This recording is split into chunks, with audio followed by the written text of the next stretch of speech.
আমার আজকের recipe potato crispy বলস। তো বেশি কথা না বলে চলো শুরু করা যাক। হ্যালো এভরিওয়ান, সবাই কেমন আছো? তো আমি এখানে রেসিপিটি বানানোর জন্য কয়েকটা সেদ্ধ আলু আর ডিম নিয়ে নিয়েছি।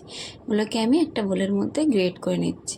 তার মধ্যে একে একে দিয়ে দিচ্ছি চিলি ফ্লেক্স, অরিগ্যানো, গোলমরিচ গুঁড়ো, লবণ আর দিয়ে দিচ্ছি কর্নফ্লাওয়ার। দিয়ে আমি ভালো করে মেখে নিচ্ছি আমি। আর যেটা দিতে ভুলে গেছিলাম সেটা হচ্ছে গরম মশলা। তো গরম মশলাটা দিয়ে আমি আবারও একটু ভালো করে মেখে নিলাম। তারপর এখানে আমি হাতের মধ্যে তেল লাগিয়ে নিয়েছি। নিয়ে আমি এরকম ছোটো সাইজের বল বল করে আমি কেটে নিয়েছি। তো আমি সব বলগুলোকে কেটে নেওয়া হয়ে গেছে। এবার আমি একটা বাটির মধ্যে নিয়ে নিচ্ছি শুকনো কর্নফ্লাওয়ার।